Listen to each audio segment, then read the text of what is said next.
tema de hoje: igreja, lugar de misericórdia. Nós estudamos semana passada aqui o que está de errado na igreja atual. E entendemos, pelo menos quem ouviu, quem participou, entendemos do que nós precisamos para mudar esta situação, para fazer a diferença nesta época que nós estamos vivendo agora. Nós estamos vivendo tempos difíceis em relação à igreja. Para muita gente hoje, igreja é obsoleta. É tão obsoleta que estão inventando até igreja virtual, igreja metaverso, para as pessoas não terem o trabalho de ir para a igreja.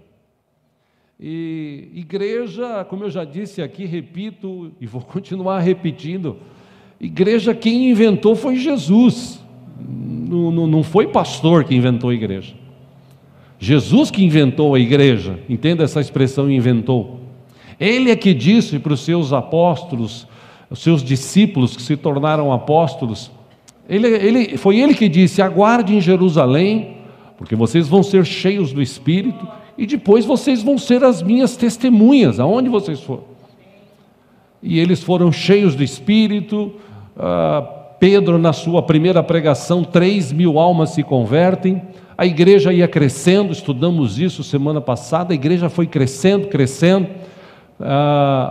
Na última quarta tivemos uma reunião com os obreiros aqui, pastor Marcelo Ribeiro esteve aqui, trazendo um estudo sobre as consequências do crescimento da igreja. Faltou pessoas, houve uma pequena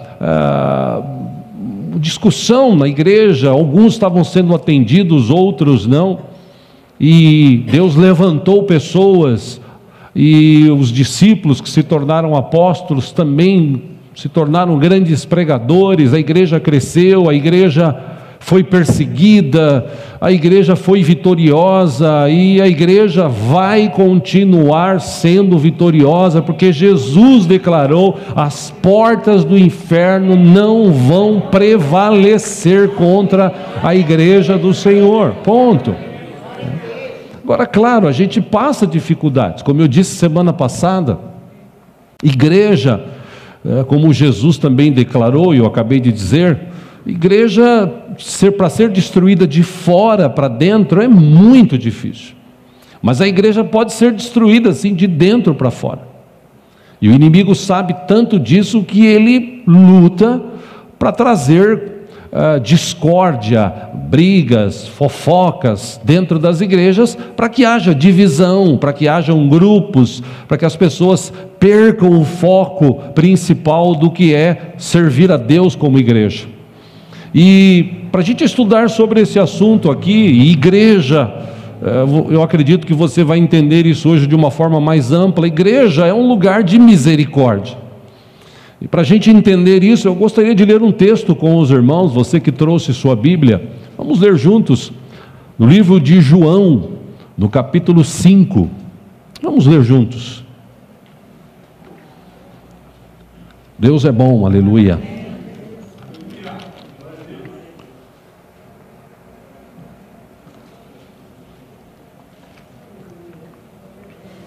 João capítulo 5, para quem lê Bíblia é um texto até conhecido. A partir do versículo 1, o texto diz assim: algum tempo depois, Jesus subiu a Jerusalém para uma festa dos judeus.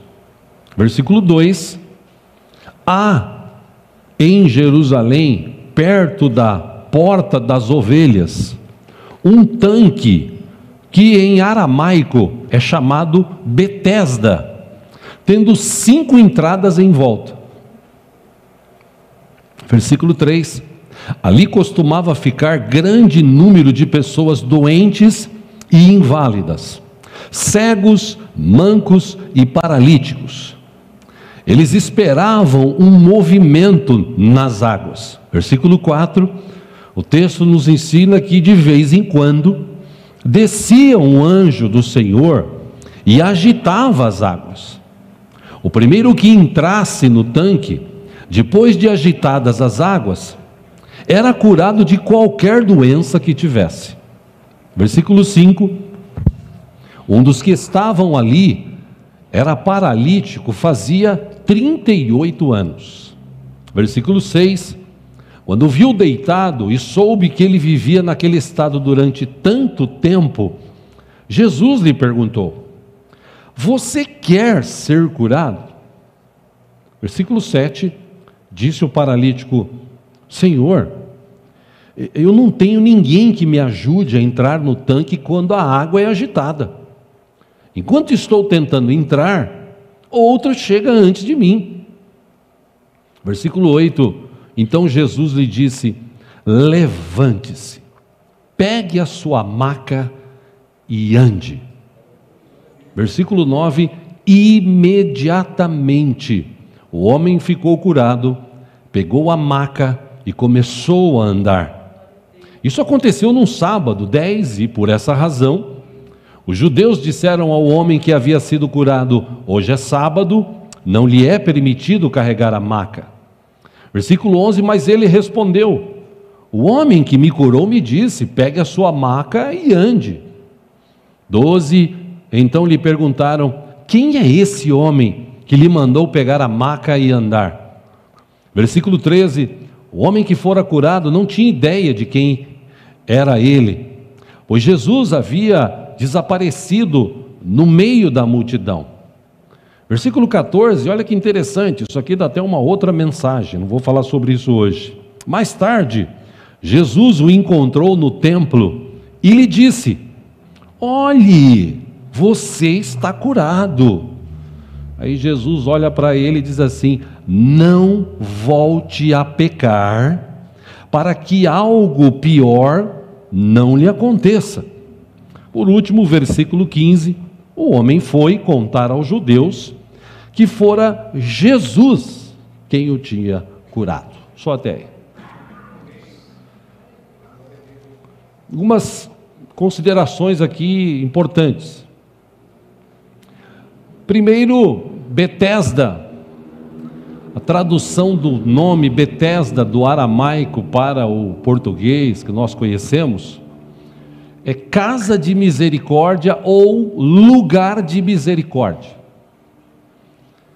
E só que lembrando um pouco da história, essa porta era uma das portas que havia sido construído na época de Neemias. Vocês lembram, quem lê Bíblia sabe, Neemias, servo de Deus, copeiro do rei, ele sentiu o chamado do Senhor porque ele estava como um prisioneiro. Jerusalém havia sido destruída, o povo havia sido levado cativo, e ele servindo ao rei, mas cativo. Ele era aquele cara que experimentava tudo, toda a comida que era servida ao rei. Eles tinham antigamente o hábito de ter alguém especial para experimentar a comida, para evitar que alguém colocasse veneno e matasse o rei. E Neemias sentiu, falando com um dos seus conterrâneos, um dos seus irmãos, sentiu tristeza, porque ele ouviu dizer que Jerusalém estava destruída.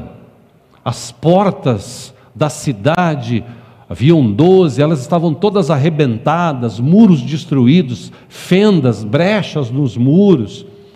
E ele se sentiu movido a ir até aquele lugar e, de alguma forma, ajudar os irmãos. O texto nos diz que, lá de Neemias, que ele falou com o rei, Deus tocou no coração do rei, ele foi liberado, ele foi levado, ele foi para aquele lugar de Jerusalém, ele reuniu os irmãos, ele foi perseguido, mas em alguns meses eles conseguiram reformar, colocar portas novas, fecharam as fendas dos muros, para que aquele lugar fosse restaurado e voltasse a ser uma cidade abençoada. E também havia o templo dentro, havia o templo que também tinha sido meio que destruído. Houve uma reconstrução na época. E quando a gente começa a ler esse texto, ele fala de uma porta das ovelhas. Essa porta das ovelhas era um lugar que tinha específico saindo ou dentro da cidade, que entrava, era um local específico que entravam os animais para os chamados sacrifícios que haviam na época, né?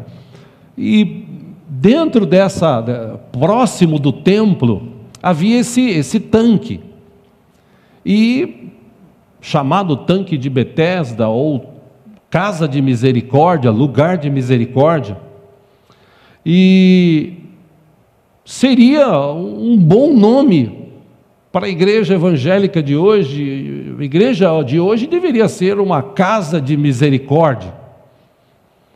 E aquelas pessoas que estavam ali, nessa história aqui, aquelas pessoas que estavam ali, elas iam justamente para buscar ajuda, misericórdia.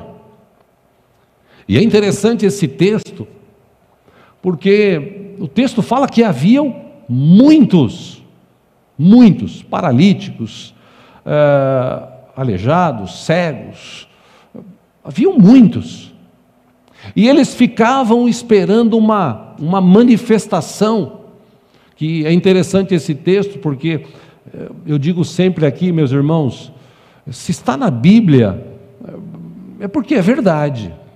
Quando começa a história diz que há um lugar, há com o H, do verbo haver, de existir. Então, eu creio que havia esse lugar. Eu creio que a misericórdia de Deus se manifestava, vez ou outra, através de um anjo que movia as águas, e quando alguém caía dentro, se jogava dentro, entrava em primeiro lugar, essa pessoa era curada instantaneamente. E interessante que Jesus, o texto diz que ele chegou nesse lugar. E chegando nesse lugar, eu imagino, meus irmãos, por exemplo, Jesus, aquele homem Deus, Deus homem, com um coração cheio de misericórdia, cheio de amor, chegando num lugar desse e vendo centenas ou dezenas, quem sabe, de pessoas ali sofrendo, pessoas das mais variadas enfermidades, doenças, defeitos, enfim. Eu imagino o coração de Jesus. E naquela situação, ele ouve falar que tinha aquele homem com 38 anos já, 38 anos, sofrendo aquela situação. E é interessante, meus irmãos, a gente aprende muita coisa desse texto. Como eu disse, eu não tenho muito tempo para falar, eu quero focar aqui em algo especial para essa manhã. Mas tem muita gente que, como esse homem, ele já estava acostumado com aquela situação. E eu já falei aqui, pastor, já disseram para mim, mas eu já orei, não aconteceu nada. Irmão, você orou, não aconteceu nada, mas ainda vai acontecer. Se você está orando para Deus, Deus vai fazer. Deus é Deus. Ele não vai deixar a gente na mão, Ele não deixa a gente na mão. Porque aquele homem, com aquela situação, ele já estava acostumado. Ele estava tão acostumado que chega Jesus e pergunta para ele assim: opa, tudo bem? Você quer ser curado? Qual devia ser a resposta desse homem? Sim, é o que eu estou esperando há 38 anos. Ao contrário disso, ele estava tão acostumado com aquela situação de tentar entrar no tanque e alguém entrar primeiro, que ele fala para o próprio Jesus, ele disse assim: olha, não tem ninguém que me ajude. Não tem ninguém que me ajude. Quando eu penso em ir, já entrou outro. E eu estou aqui, esperando. E Jesus é tão bom, tão misericordioso, que fala para aquele homem: olha, faz o seguinte, levanta, toma a tua maca e vai. E esse homem, ele acredita agora na palavra de Jesus. E ele levanta. E ele pega a maca, e ele sai, ele anda. Eu imagino quantas pessoas daquela época que estavam ali, viram aquele milagre e no mínimo correram para Jesus. No mínimo correram para Jesus. Porque, meus irmãos, aonde Jesus está, o mal vai embora, a enfermidade, a pessoa é curada, os endemoniados são libertos, porque Jesus é Jesus, Ele é o Senhor dos senhores, o Rei dos reis. Aonde Ele chega, as coisas acontecem.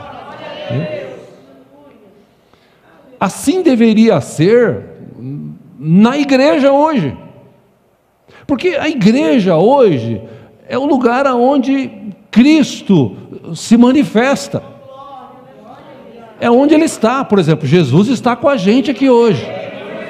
Eu não estou vendo ninguém na câmera ali, né? Que eu já mudei de lugar, mas Jesus está aqui hoje, né? E por Ele estar aqui, meus irmãos, coisas tremendas têm que acontecer aqui, tremendas. E por que não acontecem essas coisas tremendas? É um lugar de misericórdia. A gente precisa trazer de volta essa misericórdia de Jesus, que um dia alcançou a minha vida e a tua vida. Nós somos alcançados pela misericórdia de Deus, né? E aonde as pessoas que estão enfermas, aonde as pessoas que estão, obrigado, Daniel, aonde as pessoas que estão enfermas vão encontrar cura? No hospital, pastor. Mas tem muita gente que vai para o hospital e sai de lá do mesmo jeito, se não pior. Aí essas pessoas ficam perdidas, elas ficam aflitas, elas ficam amarguradas. E aí, qual é a pergunta? Vai para a igreja. Porque a pessoa antes ela busca na religião A, na religião B, na religião C. Lá na religião A ela faz sacrifício, na religião B ela faz votos, na religião C ela faz holocaustos, e faz e não resolve nada. Aí alguém fala para ela assim: escuta, vai procurar Jesus, Jesus pode mudar a tua vida. E a pessoa, ela está desesperada, então ela vai. Já que alguém disse isso para ela, ela vai. Ainda ontem, conversando com um irmão, eu dizia para ele assim, ele estava falando da situação da vida, as dificuldades, lutas, enfermidade e problemas e tal, e por causa de fulana, de beltrano, de cicrano, eu estou enfrentando isso, enfrentando aquilo outro. Bom, depois que ele falou tudo, eu falei para ele assim: escuta, quantos anos eu conheço você? Faz tempo, né, pastor? Ele foi aqui da igreja, no começo da igreja. Olha, vamos puxar os últimos 10 anos. Os últimos 10 anos.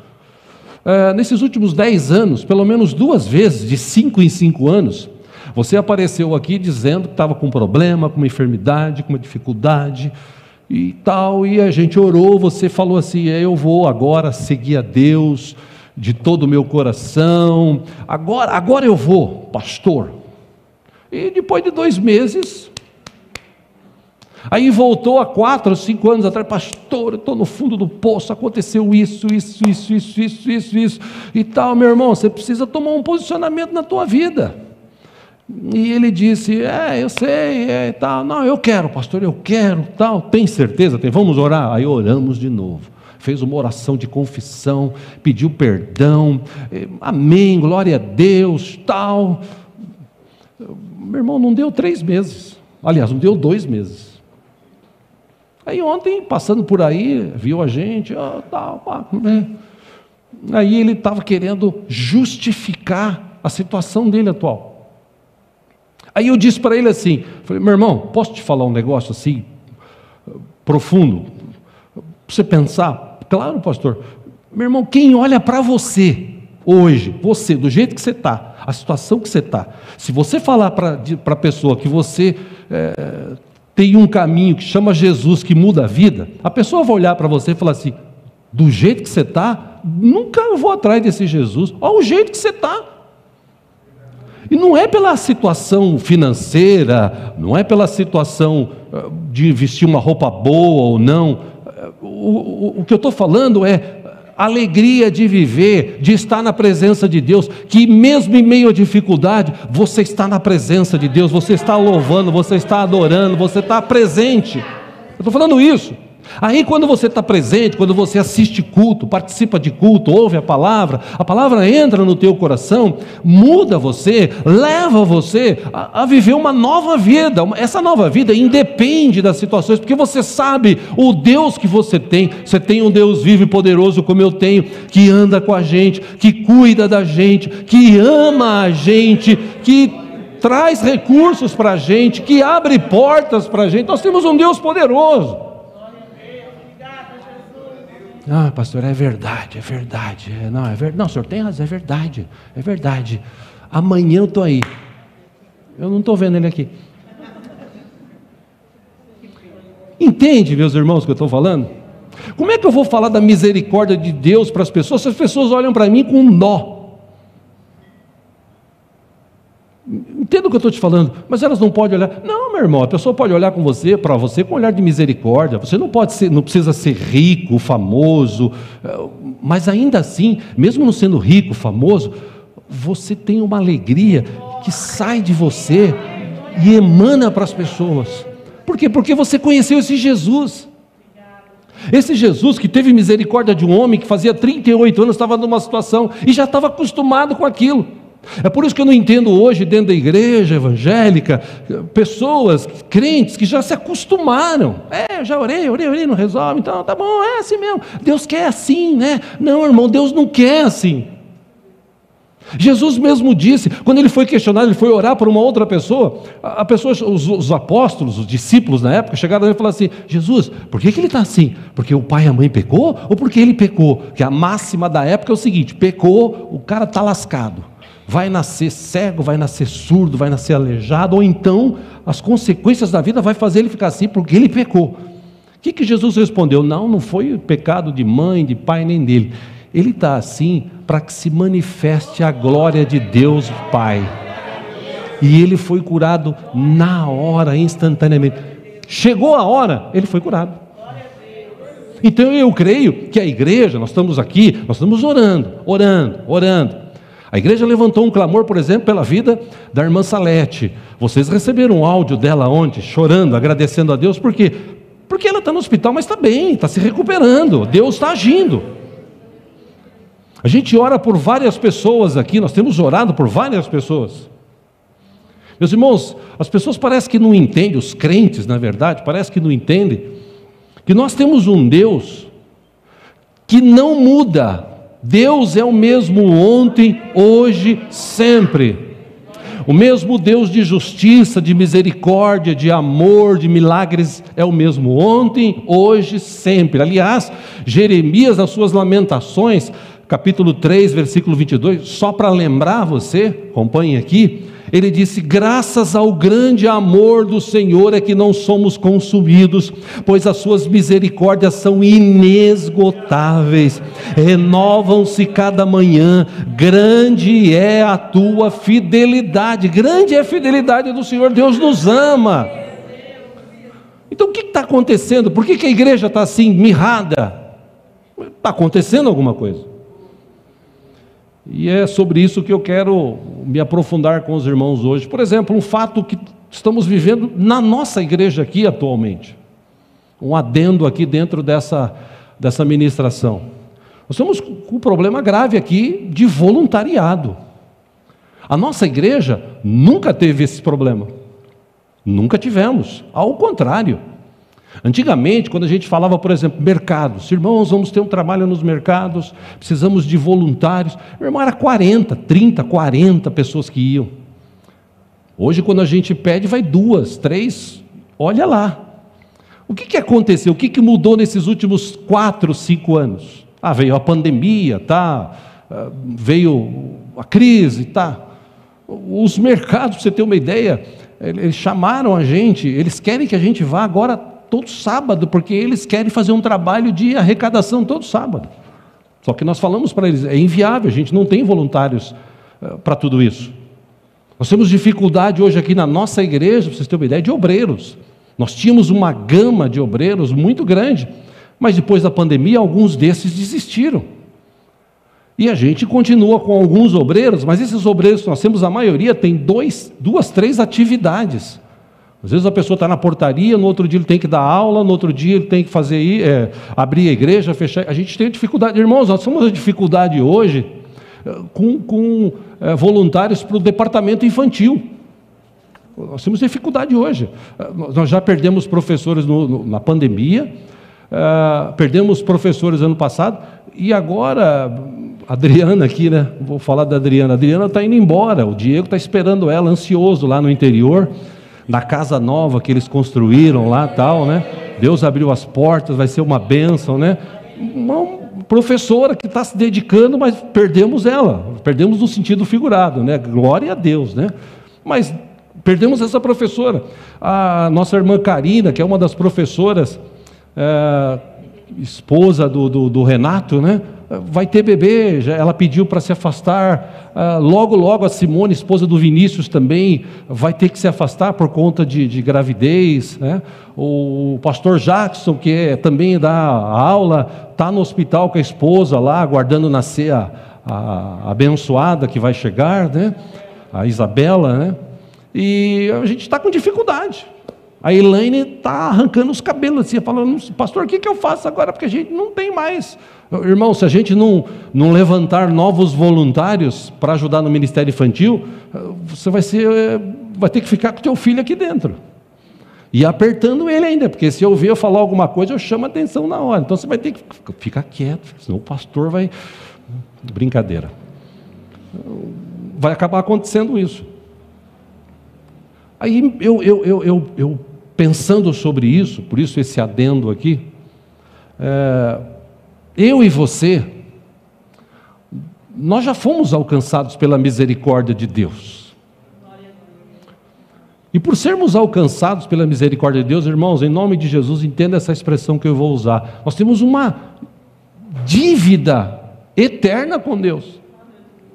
Que era para a gente viver a eternidade longe de Deus, e nós vamos viver a eternidade do lado, perto de Deus. Por quê? Porque um dia Jesus teve misericórdia, morreu na cruz do Calvário, ressuscitou, tem todo o poder nos céus e na terra, constituiu a sua igreja e disse para eles assim: vocês vão orar, pessoas vão ser libertas, pessoas vão ser curadas, ensine aquilo que vocês aprenderam, ensine mesmo, e eu estarei com vocês todos os dias, até a consumação dos séculos. Então, cabe a quem abençoar as pessoas que estão chegando na igreja? Eu já falei aqui, igreja, ela começou igual uma construção. Aqui não dá para ver, mas se você olhar para essa parede, eu vou citar um exemplo de novo. Essa parede embaixo, ela tem uma estrutura. Se não fosse essa estrutura que tem embaixo, essa parede afundaria ou caía. Ela precisa de uma estrutura, ela precisa ter ferros ali, concreto embaixo, para dar aquela sustentação num prédio, por exemplo, desse tamanho. Aí depois vem um bloco, vem outro bloco, vem outro bloco, vem outro, vão até chegar lá em cima. Igreja é isso. A estrutura é Jesus, nós vimos semana passada. Ele é a estrutura, Ele é a pedra angular, é Ele que dá a segurança, é Ele que vem e cuida da sua igreja. Agora, daí para frente, veio os irmãos, vou citar a irmã Maria Senhora aqui, que é a dinossauro mais velha. Quando começou a igreja, ela está aqui, né? Irmã dinossauro, Maria Senhora, né? Ali, ó, aí veio outro, veio. Você que está chegando agora, você está aqui, e vão chegar outros que vão precisar de apoio, de suporte. Eu vou usar a expressão do texto de hoje, de misericórdia, porque aqui é uma casa de misericórdia. Ou nós entendemos isso, ou a gente vai deixar as pessoas por aí sofrendo. Não é comigo. Não é. A igreja está lotada, eu vou ter que dar meu lugar. Não, cada um que se vire, chegue mais cedo. Não, chegou um visitante, por favor, senta aí, fica à vontade. Você precisa de água, quer água, um café? O que você precisa? Você conhece pessoas. As pessoas que você conhece, quando elas olham para você assim, puxa vida, né? Eu admiro esse irmão, esse homem, essa mulher, esse jovem, essa jovem. Admiro, porque você vê, a gente está vivendo um tempo tão difícil, né, no mundo, mas eles estão sempre bem, estão sempre vivendo uma vida saudável. Difícil escutar uma briga, uma discussão. Nossa, eu preciso me aproximar dessas pessoas para saber qual é o segredo. E não tem segredo. Aliás, se tiver segredo, o segredo é Jesus. Mas infelizmente, irmãos, nós estamos vivendo hoje essa questão de voluntariado dentro da igreja. Não é só aqui não. Tem muitas igrejas aí com problemas. A desculpa máxima hoje é: não tenho tempo, estou ocupado demais trabalhando, cuidando da família, eu não tenho a aptidão necessária para fazer as coisas e tal. Nós estamos com déficit aqui na igreja. E eu não vou falar nem dos ministérios, como eu disse aqui há pouco, eu não vou bater nisso, nessa tecla. O que eu quero dizer para você é que nós encontramos misericórdia num lugar que tem misericórdia, que tem Jesus, e essa igreja tem Jesus, Ele é o Senhor dessa igreja. Nós encontramos misericórdia. Então, de que forma agora nós estamos levando essa misericórdia para as pessoas? Porque hoje, meus irmãos, ontem à noite eu recebi um vídeo, acabei repassando para muitos irmãos.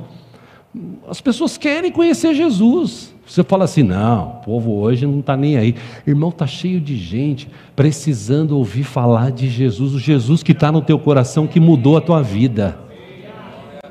Está cheio por aí. O problema é que a gente está com pessoas talvez que não precisem, mas se a gente for atrás, nós vamos encontrar centenas de milhares de pessoas que precisam de Jesus.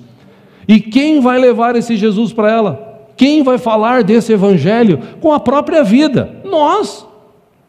Nós é que temos que viver, nós é que temos que levar. Como Isaías, quando ele viu a glória de Deus, quando ele viu que ele estava errado, quando ele viu que ele só falava bobagem, palavrão, no meio de um povo que falava palavrão e bobagem, ele falou: Senhor, e agora? Morri, porque eu vi a tua glória. Deus falou o seguinte: olha, espera um pouquinho, o anjo foi lá, pegou uma tenaz do altar, colocou na boca dele, purificou os lábios dele. Aí Deus, o Pai, o Filho, o Espírito Santo, eles falam assim: e agora, quem nós vamos enviar? É o texto de Isaías 6. Aí Isaías fala assim: Senhor, estou aqui, eis-me aqui, envia-me a mim. Essa deveria ser uma palavra que deveria estar na nossa boca.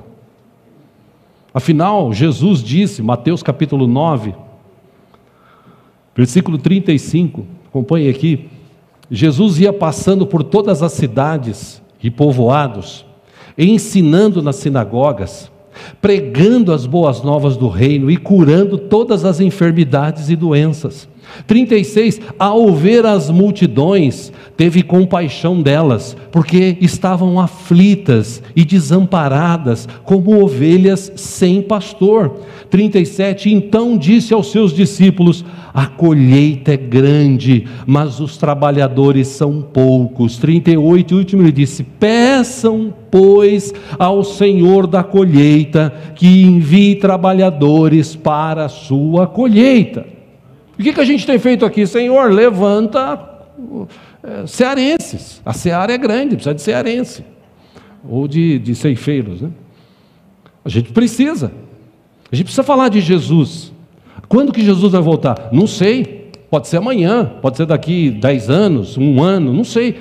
O que eu sei é que está cheio de gente que precisa de Jesus e talvez não conheça, ou talvez está decepcionado, não conheceu alguém como eu e você, que vive uma vida saudável, que tem Jesus dentro do coração. Aliás, eu até aproveito aqui para dizer, eu já estou para dar esse aviso faz um mês, eu já aproveito para dizer: você, meu irmão, você, minha irmã, você quer um culto na tua casa, você quer uma oração lá na tua casa, uma reunião assim, informal lá falando do evangelho, você quer que alguém, uma oração para alguém da tua família, quer que vai orar no hospital na tua casa? Meu irmão, nós estamos com 2 pastores e um monte de presbítero aqui, dispostos, pelo menos eles disseram isso, é só falar, marcar, eles vão lá, vão fazer culto, vão orar, o que tiver que fazer, vão fazer.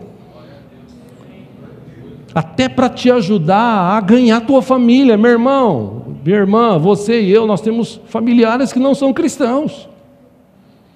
Eu tenho alguns primos, primas, não são cristãos. Um deles, ou pelo menos 2 deles, eu convidei para vir, por exemplo, são casados, no jantar de casais.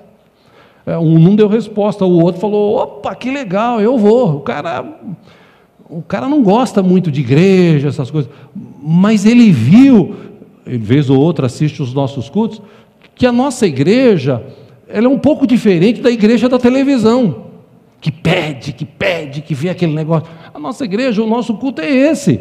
A gente adora Deus em espírito e em verdade, Deus se manifesta, a gente oferta, a gente entrega disso, a gente ouve uma palavra, entende, põe no coração e pratica. Essa é a palavra de Deus, esse é o evangelho de Cristo Jesus.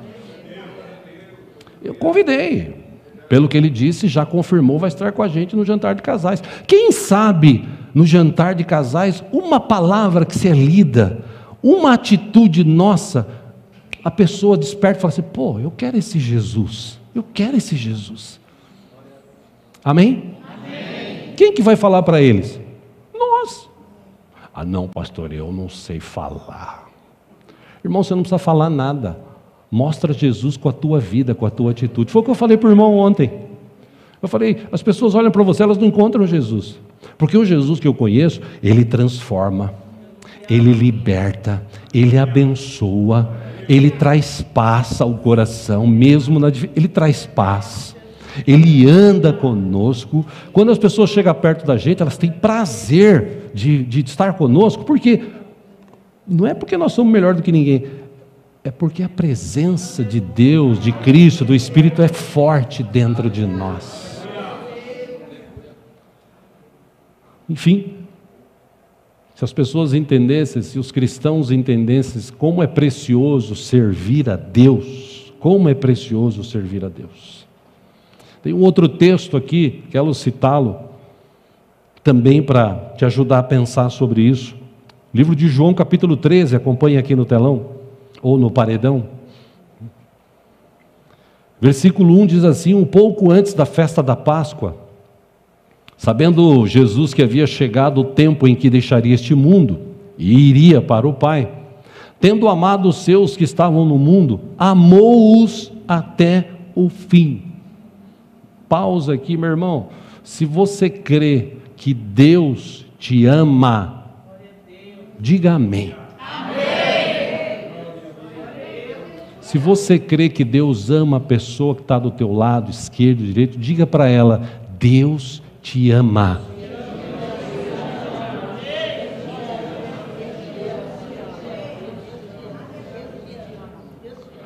Versículo 2, olha que interessante. Estava sendo servido o jantar, e o diabo já havia induzido Judas Iscariotes, filho de Simão, a trair Jesus.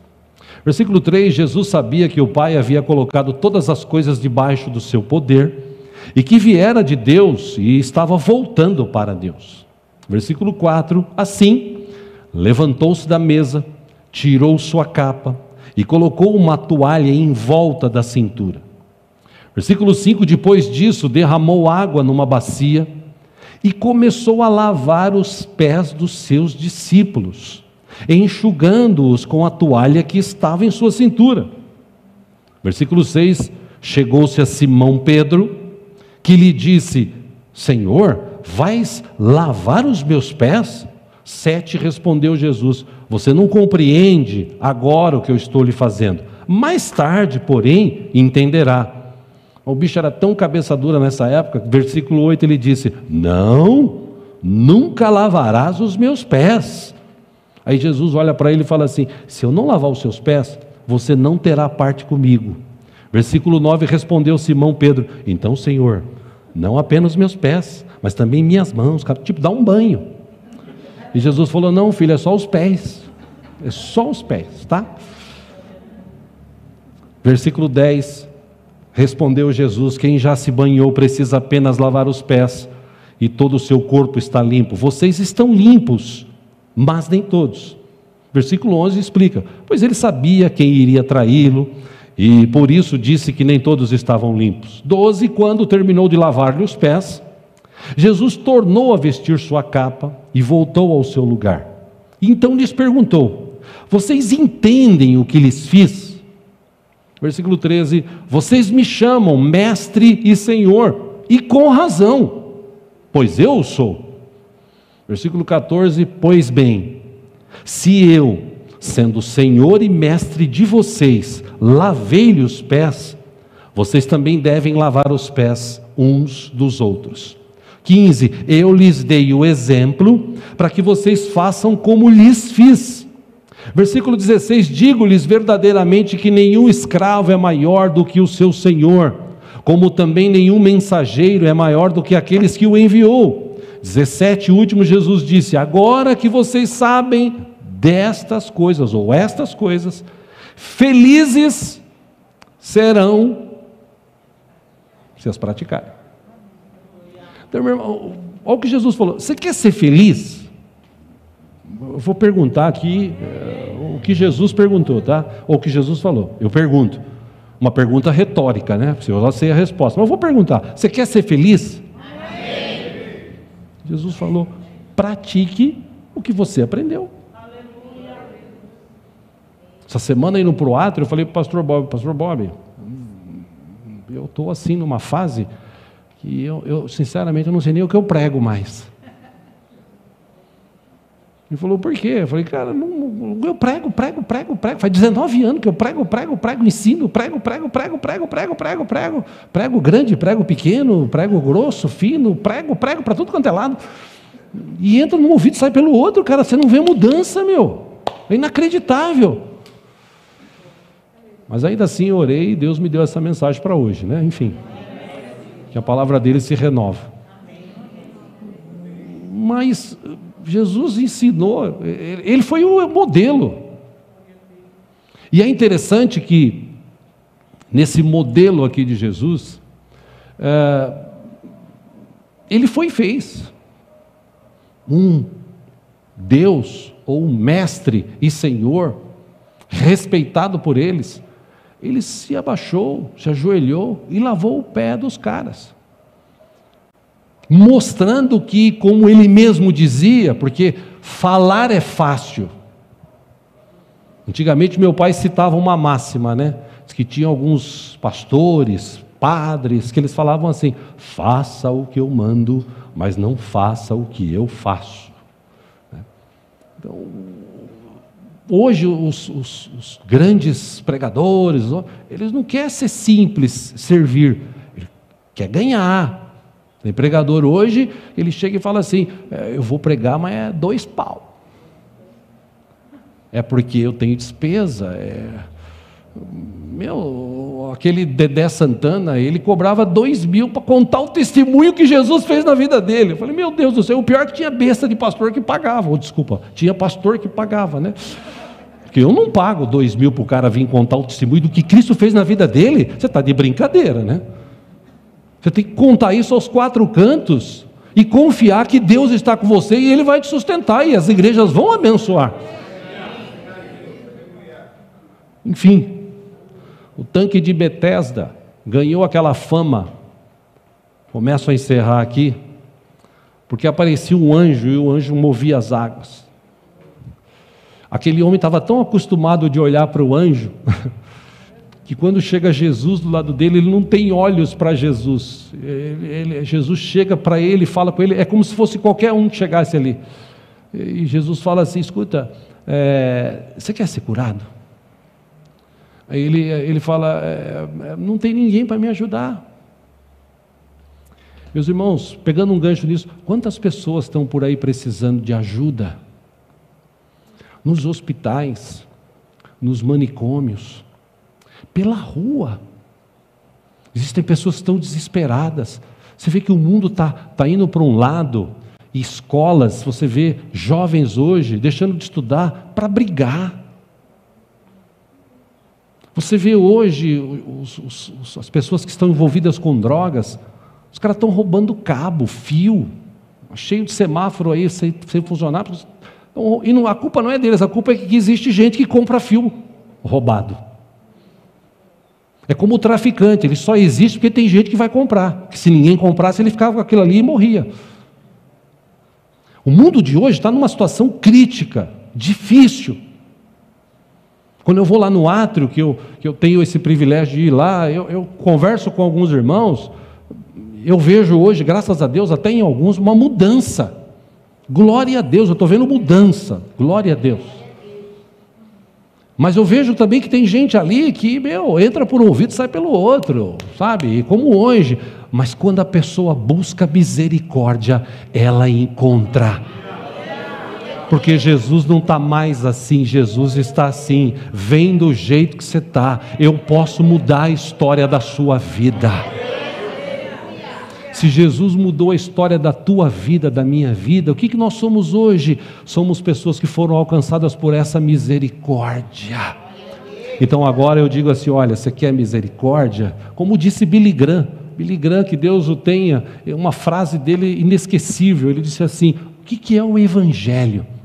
Evangelho é um mendigo que encontrou um lugar onde tem pão, e ele vai falar para os outros mendigos, eu sei agora onde tem pão.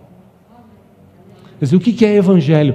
É lugar que tem misericórdia, que tem amor, que tem perdão, que tem graça. Eu encontrei. Se você quiser, vem comigo, que você também vai encontrar graça, perdão, misericórdia, amor.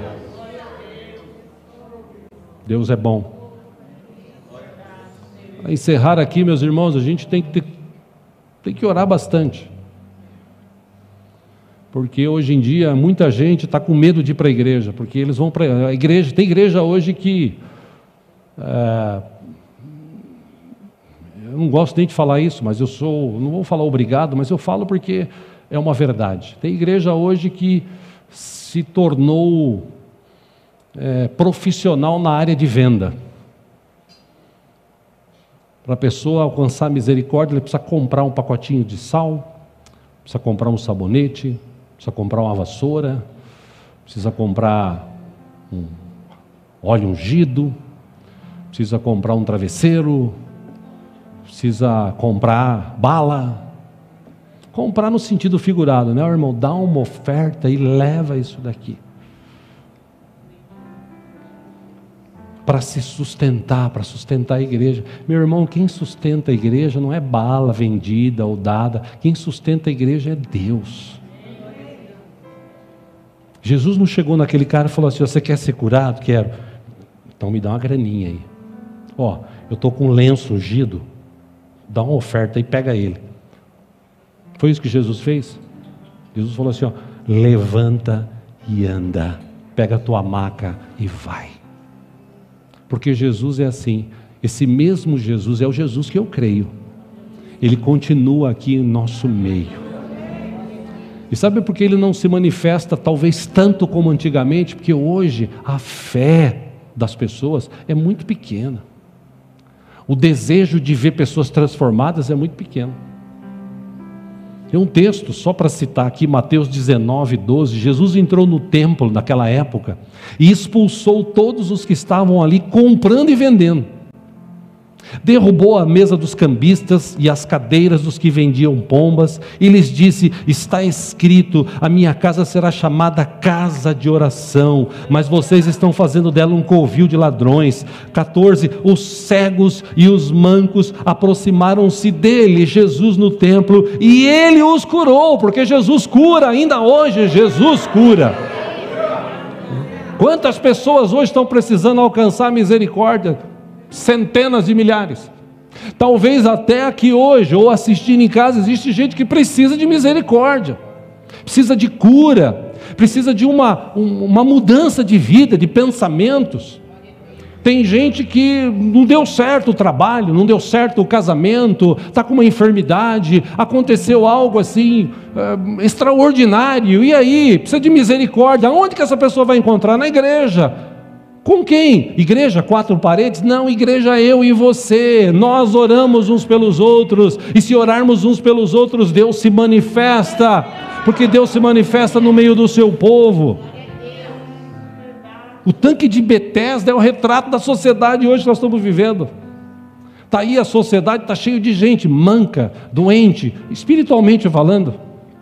Pessoas com depressão, pessoas com ansiedade, pessoas pensando em se matar, pessoas matando outras, brigando, discutindo por nada, roubando. É um lugar assim que só tem gente precisando de Deus. Ah, pastor, mas essas pessoas não querem. Pode ter certeza que tem algumas dessas que precisam e querem. E elas só vão ser alcançadas se nós, como igreja, assumirmos o nosso papel. Meu irmão, põe uma coisa na tua cabeça em nome de Jesus. Guarde isso. Estou falando isso para o teu bem. Deus não te chamou para você ser membro de banco. Antigamente a gente falava isso. Membro de banco é prego. Membro de cadeira é ferro, plástico. Você e eu, nós somos membros da igreja de Cristo. Ah, pastor, mas eu não tenho tempo. Meu irmão, se você conseguir domar o seu tempo, dominar o seu tempo, determinar o seu tempo, você vai ter tempo para servir ao Senhor. Depende da gente. Depende de nós. Nós somos membros da igreja atual.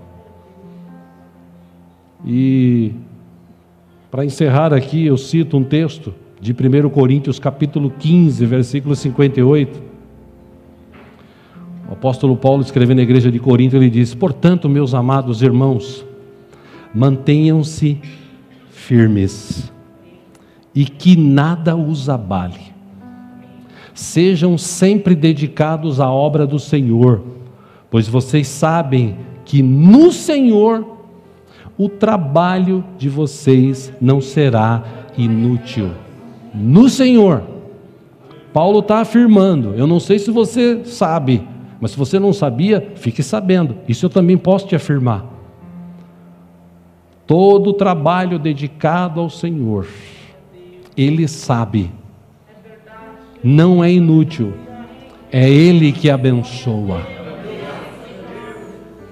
Esse tempo que nós estamos vivendo, que tem de músico, cantor, ex-pastor, ex-presbítero, ex-diácono, pregador, irmão que trabalhava com evangelismo, desviado, afastado, vocês nem imaginam. Por quê? Porque eu fiquei decepcionado com a igreja. Deus não tem culpa de nada. Está aqui, ó, a Bíblia, ela está aqui para ser lida, estudada e vivida. Se você ler o que está escrito aqui, se você guardar no teu coração e praticar, é impossível Deus não te abençoar. Ah, mas e a crise? A crise está aí para quem acredita nela. Nós não estamos em crise, nós estamos em Cristo. Nós somos a igreja, ou parte da igreja do Senhor nesta terra. Então nós é que temos que fazer a diferença. As pessoas vão acreditar num Deus vivo e poderoso quando elas verem isso em nós. E não é porque eu tenho muito dinheiro, porque eu tenho um carro bonito. Não, é porque a presença de Deus emana da minha vida. Aonde eu chego, ali é um lugar de bênção. Porque Deus falou para Abraão: aonde você pisar, onde você colocar a planta dos seus pés, ali será um lugar de bênção. Ah, mas Deus falou para Abraão, sim. Gálatas capítulo 3, se eu não me engano, capítulo 2, fala sobre isso. Se você tem Cristo Jesus, quem tem Cristo Jesus é descendente de Abraão. Então o que Deus falou para Abraão serve para mim, para você, para você, para você, para você, para você, para você e para você que está em casa. Mas é preciso crer que eu sou parte da igreja de Cristo. Eu não sou qualquer um. Eu sou geração eleita. Eu sou o povo escolhido do Senhor. Não sou qualquer um. Ah, você está querendo dar uma de bom? Não, longe disso, eu estou aqui para servir.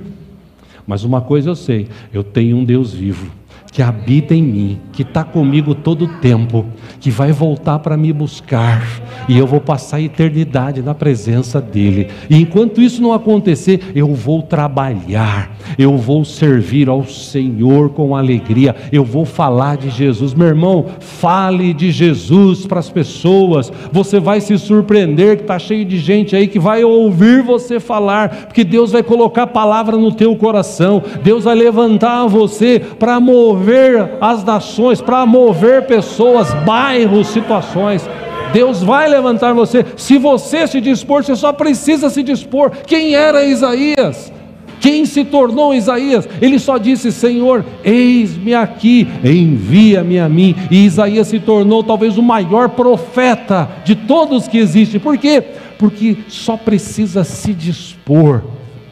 Eu e você somos parte dessa igreja, esse lugar de misericórdia. Essa misericórdia de Deus que alcançou a minha, a tua vida, e pode alcançar a vida de todos que estão assistindo, que estão lá fora. Amém, irmãos? Amém. Quer fazer parte dessa igreja? Amém. Vou perguntar de novo, você quer fazer parte dessa igreja? Amém. Vamos orar então, fique em pé.